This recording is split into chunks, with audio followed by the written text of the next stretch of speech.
Hello friends, आज हम लोग भारत की संविधान में जो 12 अनुसूचियां उनके बारे में जान लेंगे। लेकिन उससे पहले आपको बता दें कि प्रेजेंट में 12 अनुसूचियां हैं। लेकिन सबसे पहले अगर क्वेश्चन आ जाए कि भारत के संविधान में मूल रूप से कितनी अनुसूचियां थी, तो आप कितने कहेंगे? 8 थी। ठीक है, आप 8 का आंसर टिक करोगे। लेकिन भारत के संविधान में वर्तमान में कितनी अनुसूचियां हैं, तो आप क्या कहोगे? 12 अनुसूचियां दोस्तों।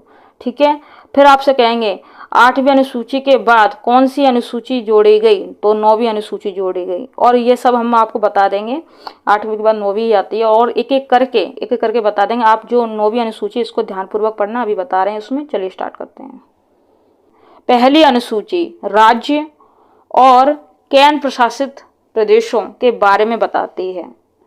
दूसरी अनुसूची जिसमें राष्ट्रपति, मुख्य न्यायाधीश, उच्च न्यायालय, सर्वोच्च न्यायालय के न्यायाधीश और नियंत्रक, महालेखा परीक्षक, राज्यपाल, विधानसभा अध्यक्ष, लोकसभा के उपाध्यक्ष, राज्यों के परिषद के अध्यक्ष और उपाध्यक्ष और विधानसभा के अध्यक्ष और राज्य के जो विधान परिषद होते हैं उसके भी अध्यक्ष और उपाध्यक्ष के वेतन के प्रावधान शामिल हैं। किसमें? अनुसूची 2 में दोस्तों, अनुसूची 2 में। ठीक है, अब आगे और देखते हैं और समझते हैं। आई होप आपको क्लियर दिख रहा हो। तीसरी अनुसूची दोस्तों, शपथ और प्रतिज्ञान। शपथ और प्रतिज्ञान, तीन शब्द शपथ में आ रहे हैं और 3 सूची, इस तरह से तीसरी सूची। तो इस तरह से आप कर लो शपथ।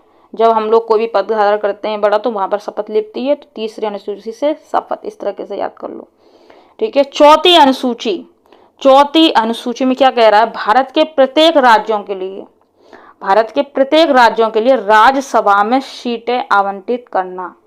चौथी अनुसूची में क्या हो जाता है? भारत के प्रत्येक राज्य के लिए राज्यसभा में सीटें आवंटित करना। तो राज्यसभा कैसी सदन है? उच्च सदन। ठीक है, चलिए 5वीं अनुसूची के बारे में देखेंगे हम लोग। 5वीं अनुसूची, जस्ट आप थोड़ा सा इधर क्लियर करें। हाँ, अब क्लियर दिख रहा होगा।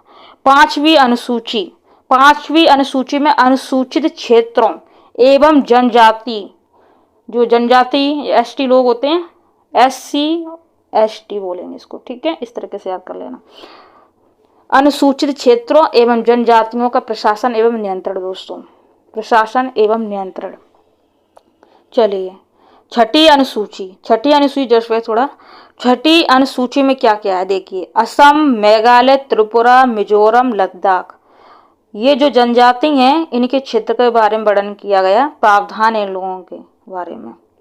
असम, मेघालय, त्रिपुरा, मिजोरम, लद्दाख में जनजाति क्षेत्र के प्रशासन के लिए प्रावधान है। तो इनके नाम एक बार लिख दो। ए बना लो, AMTML, इस तरह से आप कर लो इसको। ठीक है, चलिए अब देखिए 7वीं अनुसूची दोस्तों। 7वीं अनुसूची वेरी इंपॉर्टेंट। संघ और राज्यों के बीच शक्तियों और कार्यों का आवंटन। इसमें 3 सूचियां बोलेंगे सर। इधर ध्यान से समझना। 3 अनुसूचियां। संघ सूची केंद्र सरकार के लिए, जिसमें 97 विषय हैं। कितने? 97 विषय हैं।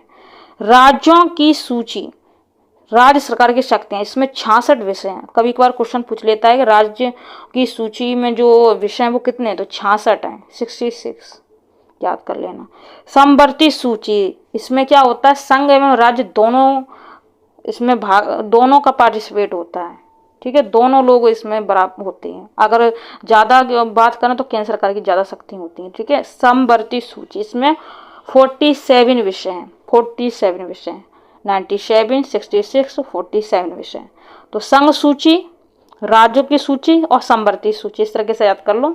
संघ सूची केंद्र सरकार के लिए होती है, राज्य सूची राज्य सरकार की शक्तियां, और समवर्ती सूची में दोनों होती है। जैसे कि शिक्षा दोनों के लिए होती है। ठीक है, दोनों, केंद्र सरकार की जिम्मेदारी होती है, राज्य सरकार की जिम्मेदारी होती है। चलिए, तो ये यहाँ पर आप 7वीं अनुसूची तक हो गई। और ये कुछ भाषा हैं।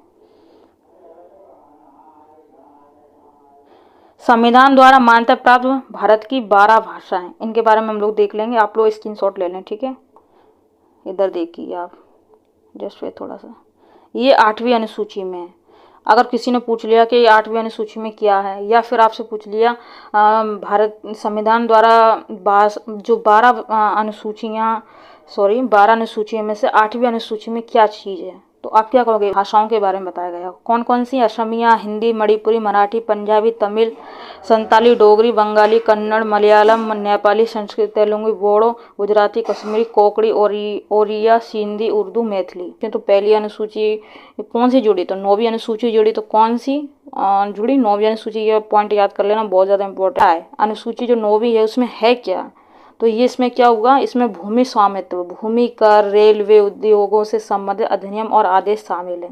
संपत्ति का जो अधिकार था, जो पहले मौलिक अधिकार था, अब क्या हो गया? वो अब मौलिक अधिकार नहीं रहा। ठीक है, इसके बारे में भी बताया गया है इसमें। चलिए, 10वीं अनुसूची में क्या है? 1985 में 52वां संविधान संशोधन द्वारा जोड़ा गया 10वीं अनुसूची। ठीक है, इसमें दल बदल के आधार पर अयोग्यता के प्रावधान शामिल है। अब किसी ने पूछ लिया दल बदल जो प्रावधान है या दल बदल जो बात कही है या कानून है, दल बदल कानून भी बोलते हैं, तो इसको किस अनुसूची में जोड़ा गया? तो आप क्या कहोगे? 10वीं अनुसूची में जोड़ा गया है। चलिए, अब 11वीं सूची, जो 11वीं अनुसूची है उसके बारे में देखते हैं।